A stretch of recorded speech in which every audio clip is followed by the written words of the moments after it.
శ్రీమాత్రే నమః. అందరికీ నమస్తే అండి. నేను మీ లక్ష్మీ ప్రసన్న. మనం కొవ్వూరు వారాహిపీఠంలో ఉన్నాము.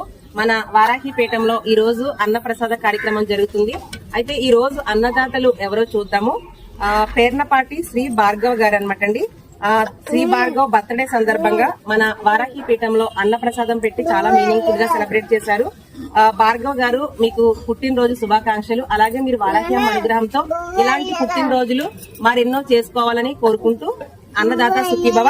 అలాగే ఇంకొక అన్నదాత కూడా ఉన్నారనమాట, కిషోర్ బాబు గారు అండ్ పూర్ణచంద్ర గారు అనమాట అండి. వీళ్ళకి కూడా వారాహి అమ్మ అనుగ్రహ ప్రాప్తిరస్తు. అలాగే మరొక అన్నదాత ఎవరంటే జగన్నాథేశ్వరరావు గారు అండ్ కళ్యాణి గారు అనమాట, మన వారాహిపీఠంలో మరొక అన్నదాత.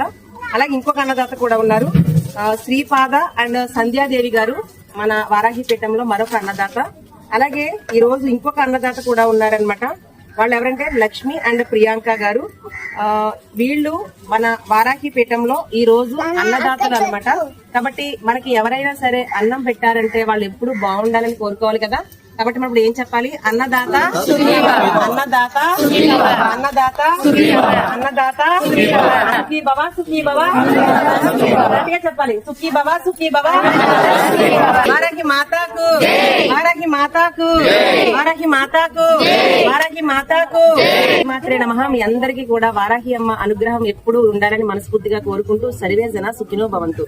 అలాగే ఒక చిన్న ఇన్ఫర్మేషన్ అండి, మన వారాహిపీఠంలో భక్తుల సహాయ సహకారాలతో పాటుగా మన వారాహిపీఠం ట్రస్ట్ నుండి 1 రూపీ వేసినా సరే మీరు అమ్మవారికి అది అన్నదానంలోకి వస్తుంది అనమాట. కాబట్టి ఇక్కడ ₹1 దగ్గర నుండి ఎంతైనా కావచ్చండి, వాళ్ళ శక్తి కొలది. ప్రతి ఒక్కరిది కూడా ఇందులో భాగస్వామ్యం అవుతుంది. కాబట్టి ₹1 దగ్గర నుండి ప్రతి ఒక్కరు కూడా ఇక్కడ అన్నదాతలే అనమాట. ఆ విషయాన్ని మీరు ప్రతి ఒక్కరు గమనించాలి. మనం ఎవ్రీడే ట్రస్ట్ నుంచి పెడతామన్నమాట. ట్రస్ట్ నుంచి పెడుతూ మన భక్తులు ఇచ్చే సహాయ సహకారాలతో పాటు మనం ట్రస్ట్ నుండి చేస్తాము, అదొకటి గమనించాలి. నెక్స్ట్ ఇంకొకటి ఏంటి అంటే, ఈ రోజు మనకి ఇక్కడ అన్నం ఇంతవరకు వచ్చిందంటే దానికి కారణం ఎవరండి? రైతులు. రైతన్నలు. ఇదంతా కూడా మనం రైతు అంటే మన భారతదేశానికి వెన్నెముక.